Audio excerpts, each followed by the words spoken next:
Yes, sir. Okay, so we're going to keep with football because this season players are allowed to wear guardian caps during regular games. So they slip over the helmets, and according to the NFL, they soften the impact to the head up to 20%. But there's a lot of blowback from players who say they really hate the way they look, and they say that they ruin their swag. So, Milt, what do you make of this backlash? Well, I understand the backlash is all about the swag. Deion Sanders once said, if you look good, you play good, and if you play good, they pay well. Yeah, I understand that, but with the NFL, it's all about safety. They're trying to do whatever they can to protect the players.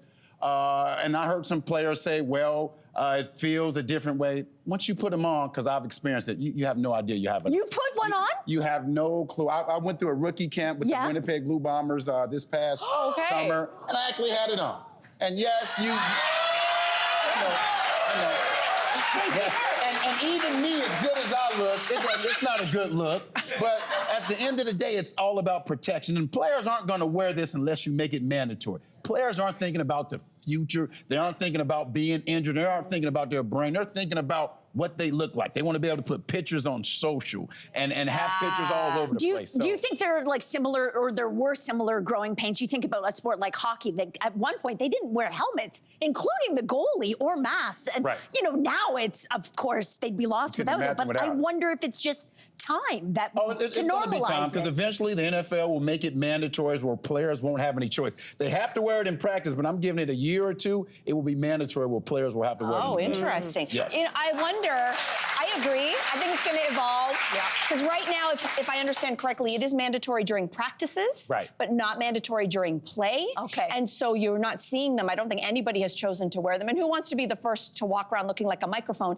But also, is this a way, and this is the cynic in me, I understand that the NFL has had a big crisis with head injuries and concussions, but is this a way of saying, listen, we're offering you the opportunity to protect yourself, and if you don't, then release us from the liability in case anything happens to you? Oh, do you think that is? In my opinion, I see where you're coming from, but I also believe there's nothing in this world that can protect you from a concussion, from brain injury, if it's going to happen. There's no type of apparatus you can put on your head. The moment you sign up to play football, you have to understand there's a chance that you can suffer some brain injuries while you playing, or maybe later on in life. So in my opinion, there's nothing that can protect you.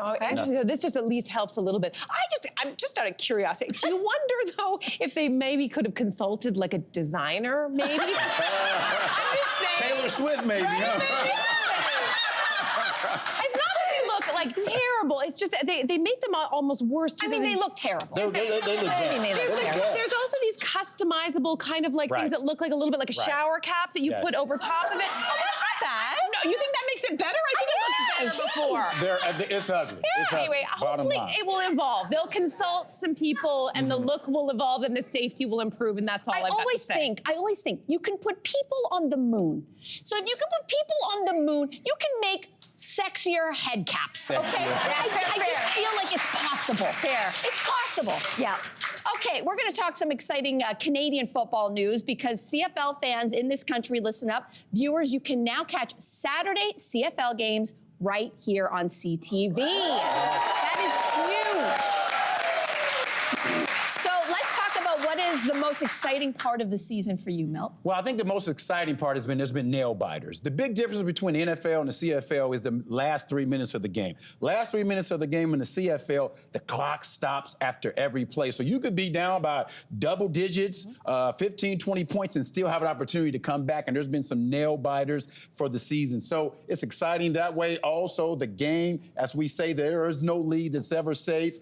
Yes, NFL is exciting, but the CFL is even more exciting. I love it. Love it.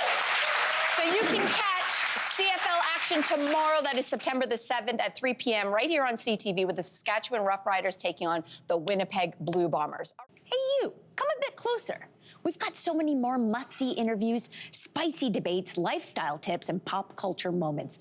So subscribe to our channel by tapping the logo below and don't miss out.